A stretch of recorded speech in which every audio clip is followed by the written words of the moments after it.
قد كان فيما غورا وینا أيامنا حق الصديق على الكثير يقدم واليوم دوستی 15 شرطونه لري که په چا کې دا 15 شرطونه وله نو په دې پوه سه چې تا یو غټ دوست او ملګری ترلاسه کړي.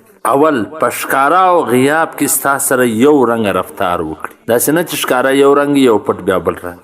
دویم ستا ابرو عزت خپل ابرو عزت وګڼي. دریم ستا بیزتی خپل بیزتی وګڼي.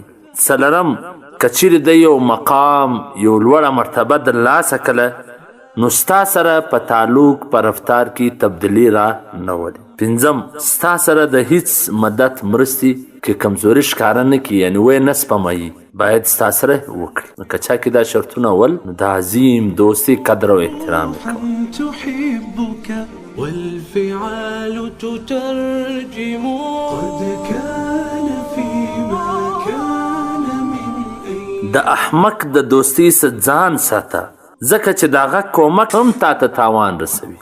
د بیعقلانو سره مسخرې کول د خپل ځان بې عزتي کول دي. ځان ځین ساته، په دې پوه شوې چې دا کم عقل دی بیا به ګپې مسخرې نه ورسره کوي، ځکه هغه بیا تاوان درته رسي.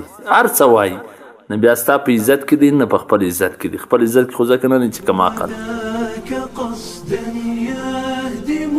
أمسك به وتشبثن بقلبه در سوچ خپل ځان ټیټ ونه شمارې هېڅکله به لوړ مقام ته ونه رسېږي. په درد پوه سه په ژوند به پوه سې، ځکه ژوند یوازې خوشحالي نه ده، خوښي نه ده. د کم انسان چې خپل خیالونه خراب وي هغه په نورو خلکو باندې هم بیا بدګماني کوي. رب الكون نبدأ سيرنا وله نفوض أمرنا. شک مکوه، شک یو داسې ناجوړي ده چې د انسان ایمان او سکون د منځه وړي. لکه څنګه چې خپل هدف درته مهم دی داسې د نورو د هیلو هم خیال ساته.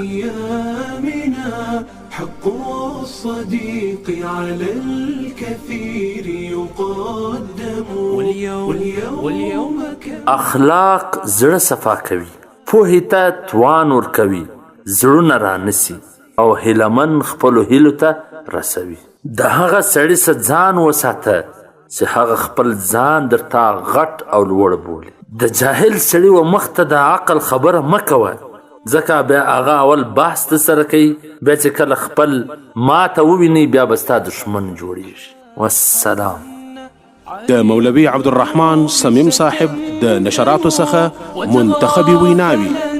إذا استطعت فكلنا ذو زلة والعفو حقا أعظم روح الحياة بصحبة منها هنا تمضي وفي أعلى الجنان تكرم تمضي وفي أعلى الجنان تكرم.